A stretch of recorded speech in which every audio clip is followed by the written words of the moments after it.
வணக்கம். மாநில செய்திகள் வாசிப்பவர் கிருஷ்ணவேணி கோபியானந்த். தலைப்புச் செய்திகள்: 2024ஆம் ஆண்டில் இந்திய விண்வெளித்துறை ஆதித்யா L1 ஸ்பேடெக்ஸ் தொழில்நுட்பம் உள்ளிட்ட வியக்கத்தக்க சாதனைகளை படைத்துள்ளதாக மத்திய இணையமைச்சர் திரு ஜிதேந்திர சிங் தெரிவித்துள்ளார். தமிழகத்தில் பள்ளிகள், கல்லூரிகள், அரசு அலுவலகங்களில் அதிக அளவில் திருக்குறளை பயன்படுத்த வேண்டுமென்று முதலமைச்சர் திரு மு க ஸ்டாலின் கேட்டுக் கொண்டுள்ளார். 2025 ஆங்கில புத்தாண்டு இன்று நள்ளிரவு பிறக்கிறது. தமிழகத்தில் வடகிழக்கு பருவமழை நடப்பு ஆண்டு 33% கூடுதலாக பெய்துள்ளதாக வானிலை ஆய்வு மையத்தின் தென்மண்டல தலைவர் திரு பாலச்சந்திரன் தெரிவித்துள்ளார். விஜய் ஹசாரே கோப்பைக்கான ஒருநாள் கிரிக்கெட் போட்டியில் தமிழக அணிக்கு எதிரான ஆட்டத்தில் விதர்பா அணி 6 விக்கெட் வித்தியாசத்தில் வெற்றி பெற்றது. இனி விரிவான செய்திகள்.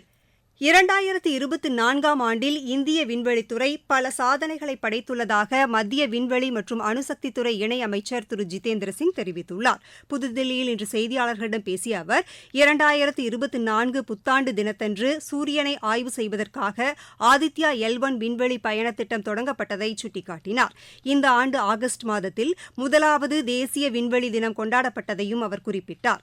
விண்வெளியில் செயற்கைக்கோள் பராமரிப்பு பணிகளை மேற்கொள்வதற்காக ஸ்பேடெக்ஸ் திட்டத்திற்கான 2 செயற்கைக்கோள்கள் நேற்று விண்ணில் செலுத்தப்பட்டதையும் அவர் சுட்டிக்காட்டினார். விண்வெளியில் செயற்கைக்கோள் பராமரிப்புக்கான மையத்தை அமைக்கும் தொழில்நுட்பத்தை இந்தியா முதல் முறையாக இந்த ஆண்டு இறுதியில் பயன்படுத்தியிருப்பதாகவும் அவர் கூறினார். ககன்யான் திட்டத்திற்கும் இந்திய விண்வெளி ஆய்வகத்திற்கும் பேருதவியாக ஸ்பேடெக்ஸ் திட்டம் இருக்கும் என்றும் அவர் தெரிவித்தார். உள்நாட்டு தொழில்நுட்பத்தில் இந்த திட்டம் முழுமையாக செயல்படுத்தப்படும் என்றும் அவர் கூறினார். மேலும் பல சாதனைகளை படைத்து வரும் இந்திய விண்வெளி ஆராய்ச்சி நிறுவன விஞ்ஞானிகளுக்கு தமது பாராட்டுகளை தெரிவிப்பதாகவும் திரு ஜிதேந்திர சிங் குறிப்பிட்டார். தமிழகத்தில் பள்ளிகள், கல்லூரிகள், அரசு அலுவலகங்களில் அதிக அளவில் திருக்குறளை பயன்படுத்த வேண்டுமென்று முதலமைச்சர் திரு மு க ஸ்டாலின் கேட்டுக் கொண்டுள்ளார். கன்னியாகுமரி முக்கடல் சங்கமத்தில் அமைக்கப்பட்டுள்ள திருவள்ளுவர் சிலைக்கான வெள்ளி விழா வளைவுக்கு அடிக்கல் நாட்டியதுடன் திருக்குறள் ஓலைச்சுவடிகள், புத்தகங்கள், மின் நூல்கள் மற்றும் திருவள்ளுவர் சிலை தொடர்பான புகைப்பட கண்காட்சியையும் முதலமைச்சர் திறந்து வைத்தார். இந்த விழாவில் திருக்குறளை மேம்படுத்துவதற்கான சில அறிவிப்புகளையும் திரு மு க ஸ்டாலின் வெளியிட்டார். திருக்குறள் விழாவை முன்னிட்டு சில அறிவிப்புகளை நான் வெளியிட விரும்புகிறேன். முக்கடல் சூடும் குமரிமுனையில் இங்கிருந்து சுற்றுலா பயணிகள் அனைவரும் ஐயன் திருவள்ளுவர் சிலையை சென்றடைய பயனடைவதற்காக படகு சவாரி வசதியை மேம்படுத்துவதற்காக 3 புதிய பயணியர் படகுகள் வாங்கப்படும்.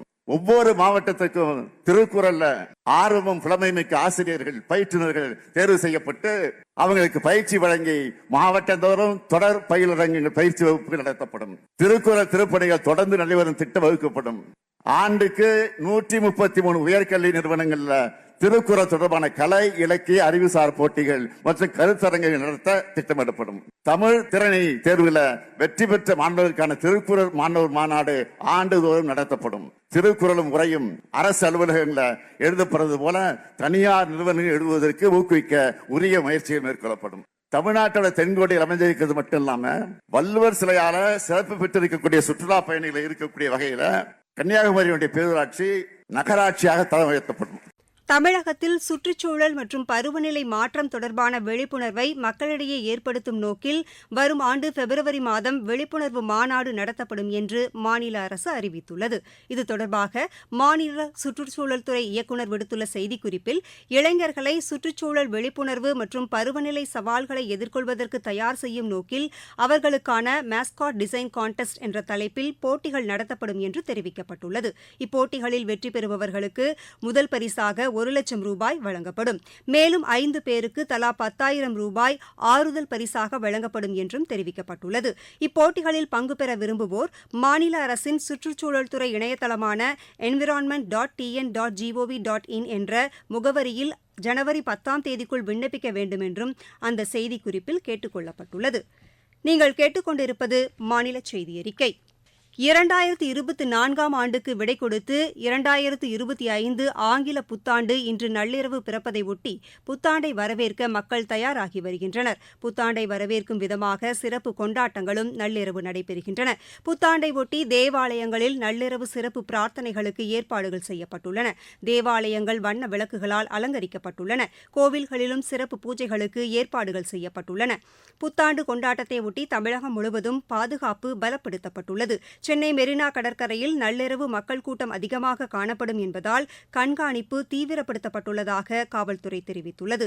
சென்னை மெரினா, பெசன்ட் நகர், எலியட்ஸ் கடற்கரை பகுதிகளில் மக்கள் கடலில் இறங்குவதற்கும் குளிப்பதற்கும் தடை விதிக்கப்பட்டுள்ளது. சென்னையில் அசம்பாவிதங்களை தடுக்கவும் நடவடிக்கை எடுக்கப்பட்டுள்ளதாக காவல்துறை தெரிவித்துள்ளது. இதேபோன்று மாநிலத்தின் மற்ற நகரங்களிலும் புத்தாண்டை ஒட்டி காவல்துறையினர் கூடுதல் பாதுகாப்பு ஏற்பாடுகளை செய்துள்ளனர். மக்கள் அதிகமாக கூடும் இடங்களிலும் கண்காணிப்பு தீவிரப்படுத்தப்பட்டுள்ளது. புத்தாண்டை ஒட்டி தலைவர்கள் மக்களுக்கு வாழ்த்து தெரிவித்துள்ளனர். திருவள்ளூர் மாவட்டம் திருத்தணி அருள்மிகு சுப்பிரமணிய சுவாமி திருக்கோவிலில் வருடத்தின் 365 நாட்களை குறிக்கும் திருப்படி திருவிழா நிகழ்ச்சி சிறப்பு பூஜையுடன் இன்று தொடங்கியது. இந்த விழாவில் கலந்து கொள்ள பல்வேறு இடங்களிலிருந்தும் திருத்தணிக்கு பக்தர்கள் வந்துள்ளதாக எமது செய்தியாளர் தெரிவிக்கிறார். திருவள்ளூர் மாவட்டம் திருத்தணி சுப்பிரமணிய சுவாமி திருக்கோயிலில் வருடத்தின் இறுதியில் நடைபெறும் சிறப்பு நிகழ்ச்சியாக திருப்புகழ் திருப்படி திருவிழா இந்த ஆண்டு சரவண பொய்கை திருக்குளம் அருகே கோயில் நிர்வாகத்தின் சார்பில் 365 படிக்கட்டுகளுக்கும் சிறப்பு பூஜைகள் செய்து நிகழ்ச்சி தொடங்கியது.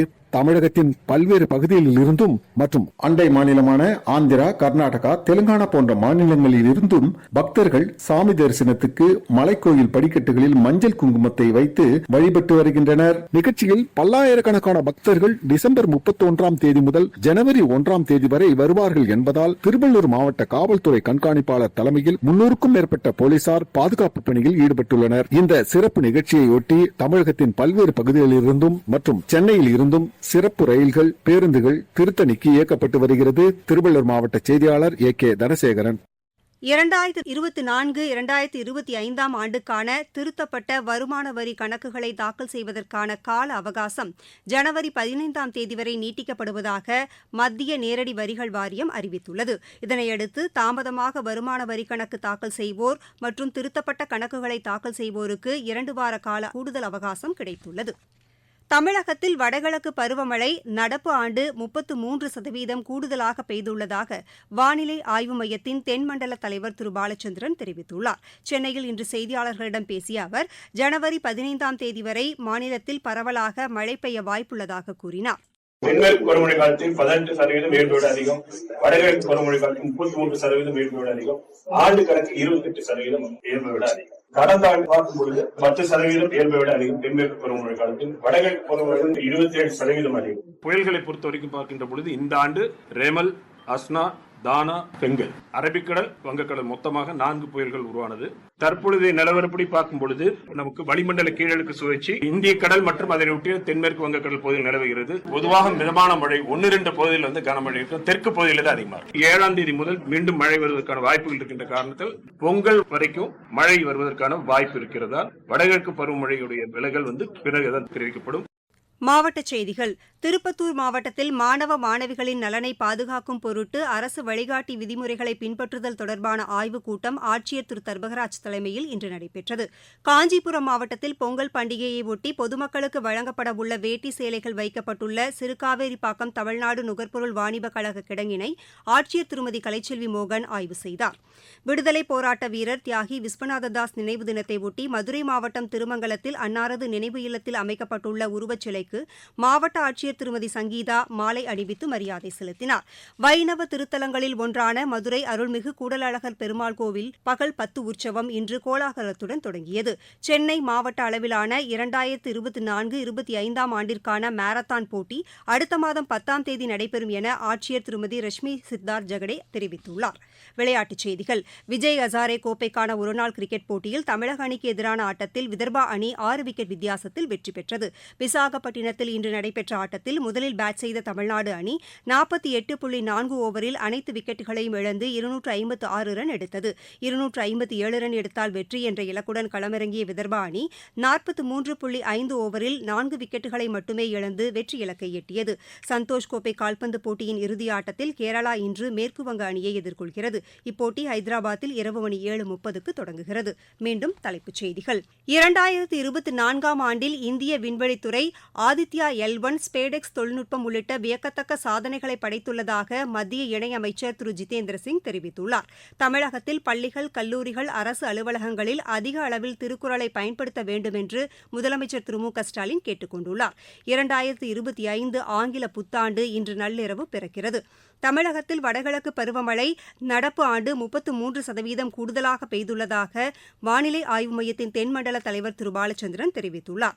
விஜய் ஹசாரே கோப்பைக்கான ஒருநாள் கிரிக்கெட் போட்டியில் தமிழக அணிக்கு எதிரான ஆட்டத்தில் விதர்பா அணி 6 விக்கெட் வித்தியாசத்தில் வெற்றி பெற்றது.